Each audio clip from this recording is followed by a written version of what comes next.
Hello class. Morphology में आगे बढ़ते हुए चलिए आज हम स्टार्ट करते हैं फ्रूट्स और जानते हैं फ्रूट के बारे में कि फ्रूट्स क्या हैं, कैसे बनते हैं, क्या स्ट्रक्चर है और क्या क्लासिफिकेशन है फ्रूट्स का। तो सबसे पहले आप जानिए कि जो फ्रूट है ना, fruit is a product of sexual reproduction. Fruits का फॉर्मेशन होता है by the flower after sexual reproduction. तो a product of flowers usually develop as a result of pollination. हम जानते हैं जो सेक्सुअल रिप्रोडक्शन है उसमें जो फ्लावर के मेल और फीमेल रिप्रोडक्टिव पार्ट्स हैं वो गैमेट्स फॉर्म करते हैं, है ना, पोलन ग्रेन्स बनाते हैं। फिर जो पोलन ग्रेन्स हैं वो ट्रांसफर किए जाते हैं from the anther to the stigma. तो इसको ही हम पॉलिनेशन बोलते हैं, मतलब गैमेट का ट्रांसफर किया जाता है। That process is known as pollination. और पॉलिनेशन के बाद होता है फर्टिलाइजेशन, और फर्टिलाइजेशन के बाद फ्रूट का डेवलपमेंट स्टार्ट होता है। ठीक है, इसीलिए फ्रूट को राइपेंड ओवरी भी कहते हैं, क्योंकि फर्टिलाइजेशन के बाद जो ओवरी है वो थिक होना शुरू हो जाती है, वो पकना शुरू हो जाती है, और जब वो पूरी पक जाती है ना, तभी उसको हम फ्रूट बोल देते हैं।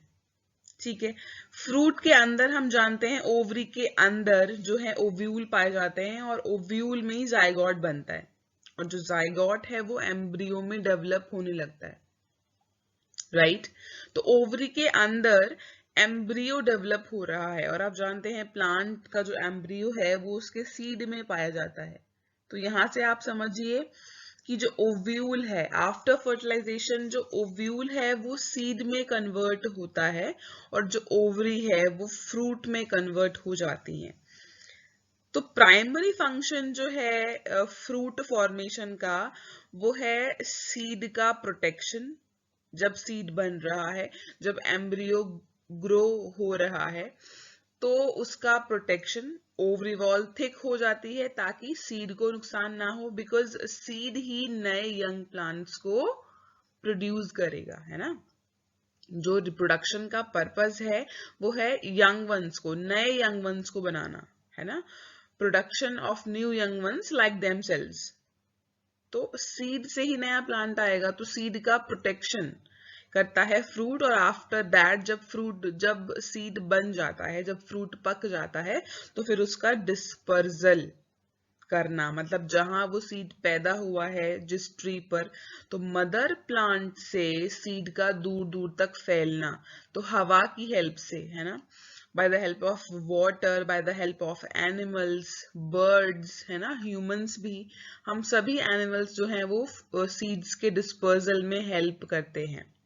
राइट, तो प्राइमरी फंक्शन जो है फ्रूट का वो है कि सीड को उसके ग्रोइंग एजेस में, ग्रोइंग टाइम पीरियड में प्रोटेक्ट करना, और after the formation of seed उसको डिस्पर्स करना। चलिए, तो इस चैप्टर में यहाँ हमें जो दो मेन चीजें पढ़नी है वो है फ्रूट का स्ट्रक्चर और उसका क्लासिफिकेशन। तो अगर हम स्ट्रक्चर की बात करते हैं तो जो फ्रूट है, fruit is composed of two main parts. किसी भी फल के दो पार्ट होते हैं, पेरिकार्प एंड द सीड। आप जानते हैं, आपने बहुत सारे फल खाए हैं, तो हर फल में, है ना, मोस्ट ऑफ फ्रूट्स में हमें सीड्स देखने को मिलते हैं।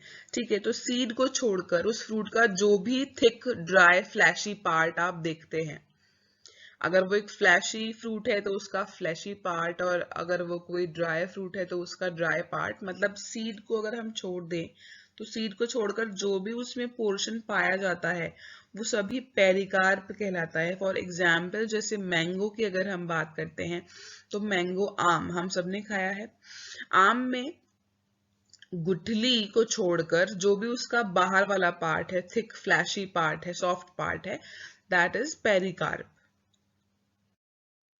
ठीक है, जैसे यहाँ पर आपको दिखाया गया है, देखिए आप यहाँ पे, इसमें बीच में सेंटर में ये सीड है। ठीक है ना, ये एक मैंगो फ्रूट है। तो आप देखिए सीड ये पाया जा रहा है, ये जो अंदर आप एक राउंड राउंड स्ट्रक्चर देख रहे हैं ये सीड है, और इस सीड को छोड़कर 1 2 और 3, जो 3 रंग से 3 लेयर ड्रॉ की हुई हैं, ये तीनों ही क्या है, पेरिकार्प है। ठीक है, तो किसी भी एक नॉर्मल आइडेंटिकल फ्रूट के 2 मेन पार्ट होते हैं, पेरिकार्प एंड द सीड। अब जो पेरिकार्प है, pericarp is actually the ovary wall जो थिक हुई है। मैंने आपको भी पहले बताया था कि जो ओवरी वॉल है वो ही थिक होकर फ्रूट बनाती है, तो ओवरी वॉल ही थिक होकर पेरिकार्प बनाती है, जो सीड को सराउंड करता है ना, जो सीड को घेर के रखता है, सीड को प्रोटेक्टेड रखता है। तो अब जो पेरिकार्प है, इसके भी 3 भाग हैं, ये भी 3 लेयर में पाई जाती है, एपिकार्प, मीजोकार्प और एंडोकार्प। तो जो एपिकार्प है, ये आउटर पार्ट है, स्किन ऑफ द फ्रूट है, जिसको हम छिलका बोल देते हैं। ठीक है, जैसे अगर हम फिर से मैंगो का ही एग्जाम्पल लें, तो मैंगो में जो छिलका आप देखते हैं, जो पील है येलो कलर की, जिसको आप उतार देते हैं, निकाल देते हैं, वो आउटर स्किन एपिकार्प है। मीजोकार्प जो है वो मिडिल पार्ट है, फ्लैश ऑफ द फ्रूट कहलाता है। ठीक है, और एंडोकार्प वो इनरमोस्ट लेयर है, जो सीड को भी कवर करके रखती है। ठीक है, तो जो मैंगो है, मैंगो में जो सीड है, जो गुठली जिसको हम बोलते हैं, उसके अंदर सीड पाया जाता है। तो जो एंडोकार्प है मैंगो में, वो थोड़ी सी हार्ड है ना, वो हार्ड है, स्टोनी है, और उसके अंदर सीड प्रोटेक्टेड है, इनक्लोज्ड रहता है। ठीक है, तो जो पेरिकार्प है वो फर्दर 3 लेयर्स में डिवाइडेड है, outer most epicarp, middle mesocarp और इनर मोस्ट एंडोकार्प। यहां पर आप देख सकते हैं डायग्राम में, देखिए है ना, सबसे बाहर वाला जो बहुत थिन लेयर है वो एक्सोकार्प है, बीच में जो फ्लैश है वो मीजोकार्प, और ये जो आप सीड के ऊपर कवरिंग देख रहे हैं,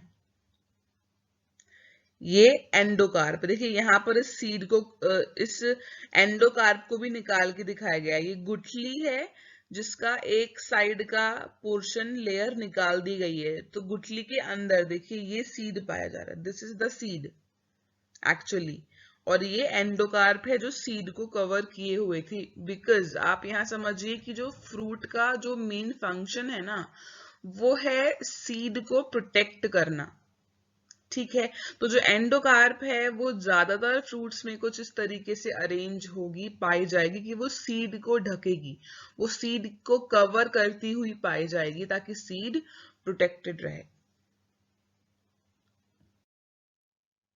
इस फ्रूट में भी आप देख सकते हैं यहाँ पर कि बीच में सीड है, और ये जो पेरिकार्प है वो 3 डिस्टिंक्ट लेयर में यहाँ पर पाया जा रहा है, एक्सोकार्प, मीजोकार्प और एंडोकार्प। और आप यहाँ भी देखिए जो सीड है उसको एंडोकार्प ने कवर किया हुआ है। डन। चलिए, तो ये था स्ट्रक्चर ऑफ अ फ्रूट। किसी भी फ्रूट के 2 ही मेन पार्ट हैं, पेरिकार्प और सीड, और फिर पेरिकार्प की भी 3 लेयर हो गई। अब आते हैं the most important topic of this chapter, which is the fruit classification. Structure के बाद देखते हैं क्लासिफिकेशन। तो फलों को हम 2 आधार पर क्लासिफाई कर सकते हैं। अगर मैं कहूं on the basis of origin, origin के आधार पे अगर मैं बोलूं, तो फल जो हैं वो 2 तरह के हैं, ट्रू फ्रूट्स और फॉल्स फ्रूट। ठीक है, if I am talking about their structure, according to structure अगर मैं देखती हूं, तो वो 3 तरह के होते हैं, सिंपल फ्रूट्स, कंपाउंड फ्रूट्स या मल्टीपल फ्रूट्स और एग्रीगेट फ्रूट। ठीक है, तो चलिए पहले देखते हैं according to the origin. Origin के आधार पे जो फल हैं, they are of 2 types, fruits are of two types, true fruits और सूडो या फॉल्स फ्रूट। तो types of fruit according to the origin, they are of 2 types, true fruit and false और सूडो फ्रूट। देखिए यहाँ पर जो एक true fruit है, उसे माना जाता है कि true fruit is the ripened ovary, है ना, जब जो फ्रूट का फ्लैशी पार्ट है, जो फ्रूट है, वो ओवरी के थिक होने से बनता है। ठीक, स्टार्टिंग में ही फर्स्ट स्लाइड में हमने पढ़ा था कि fruit is a ripened ovary. तो ट्रू फ्रूट का कॉन्सेप्ट यही है कि जब फल ओवरी से बना होता है। Clear? Ovary of the flower grows into the fruit. अगर वो ओवरी के थिक होने से बना है तब वो ट्रू फ्रूट कहलाता है। लेकिन कभी कभी ऐसा देखने में आता है कि ओवरी के अलावा दूसरे पार्ट भी जो हैं वो फ्लैशी होकर फ्रूट बनाने में कंट्रीब्यूट करते हैं। तो ऐसा फल कहलाता है फॉल्स फ्रूट, जिसका मोस्ट फेवरेट एग्जाम्पल है एप्पल। जो सेब है, एप्पल जो है, वहां पर जो फ्लैशी पार्ट आप खाते हैं, जो ईडेबल पार्ट है, जो एक्चुअल फ्रूट है, वो थैलेमस के थिक होने से बनता है। ठीक है, थैलेमस के थिक होने से बनता है। वहां पर फ्रूट फॉर्मेशन थैलेमस ने किया है, ओवरी ने नहीं किया है। तो ऐसा फल फॉल्स फ्रूट कहलाएगा जहां पर ओवरी के अलावा दूसरे पार्ट थिक होकर फ्रूट फॉर्मेशन कर रहे हैं। इतनी बात समझ आई? ट्रू फ्रूट वो हैं जो ओवरी से डेवलप होंगे, और ओवरी के अलावा किसी दूसरे पार्ट से अगर कोई फ्रूट डेवलप हो रहा है तो वो फॉल्स फ्रूट कहलाएगा। और उसका मोस्ट कॉमन और फेवरेट एग्जाम्पल है एप्पल। ठीक है, तो बहुत बार पूछा जाता है एग्जाम में कि why apple is considered as a false fruit. तो उसका सिंपल सा रीजन ये है कि वहां पर जो फ्रूट है वो ओवरी से डेवलप ना होकर थैलेमस से डेवलप हुआ है। ठीक है, तो ओवरी के अलावा अगर कोई दूसरा पार्ट कंट्रीब्यूट कर रहा है फ्रूट बनाने में तो ऐसा फ्रूट फॉल्स फ्रूट कहलाता है। अब यहाँ पे एक और मैं आपको थर्ड टाइप, स्पेशल टाइप यहाँ बता रही हूँ, जिसको बोलते हैं पार्थेनोकार्पिक फ्रूट। ये ऐसे फ्रूट हैं जो कि सीडलेस होंगे, यहाँ बीज नहीं बनता। और बीज नहीं बनने के पीछे कारण है कि ये जो फ्रूट्स हैं ये विदाउट फर्टिलाइजेशन डेवलप होते हैं। ठीक है, विदाउट फर्टिलाइजेशन मतलब यहाँ पर सेक्सुअल रिप्रोडक्शन नहीं होता, ये फ्लावर से डेवलप नहीं हुए हैं, ये वेजिटेटिव प्रोपगेशन से डेवलप हुए हैं। जैसे इसका मोस्ट फेवरेट एग्जाम्पल है बनाना। जो बनाना है, जो उसका स्टेम है, basically it is a sucker. Stem modification में हमने एक टाइप पढ़ा था, है ना, सब एरियल मॉडिफिकेशंस में जो सकर था। तो सकर क्या है कि वो अपने बेसल स्टेम से अराइज होके हॉरिजॉन्टल ग्रो करेगा और उसके बाद वो बाहर निकल जाता है एयर में। ठीक है, तो जो बनाना है या जो ग्रेप्स हैं जनरली, है ना, तो ये सभी जो फ्रूट हैं ये वेजिटेटिवली प्रोपगेट करा दिए जाते हैं। ये स्टेम से ही नए यंग प्लांट ओरिजिनेट होते हैं। तो वेजिटेटिव प्रोपगेशन होने के कारण ये फ्रूट डेवलप हुए हैं। तो यहाँ सीड नहीं बनते, बिकॉज आप जानते हो सीड कब बनता है? सीड तब बनता है जब फर्टिलाइजेशन होता है, क्योंकि सीड के अंदर एम्ब्रियो बन रहा होता है। बेसिकली फर्टिलाइजेशन के बाद जब एम्ब्रियो बनता है तभी सीड बनता है। ठीक है, लेकिन यहाँ पर अगर फर्टिलाइजेशन ही नहीं हुआ, तो जाइगोट ही नहीं बना, जाइगोट नहीं बना तो एम्ब्रियो भी नहीं बनेगा और सीड का फॉर्मेशन नहीं होगा। तो जो ऐसे प्लांट, जो ऐसे फ्रूट्स हैं जो वेजिटेटिव प्रोपगेशन से उगाए जाते हैं, उन्हें हम पार्थेनोकार्पिक फ्रूट कह देते हैं। या फिर आप ऐसा भी बोल सकते हो कि जो फ्रूट बिना फर्टिलाइजेशन के डेवलप होते हैं वो पार्थेनोकार्पिक फ्रूट होते हैं। And generally they are seedless, because वहां रिक्वायरमेंट ही नहीं है सीड फॉर्मेशन की, क्योंकि वो वेजिटेटिवली ही प्रोपगेट करते हैं। राइट?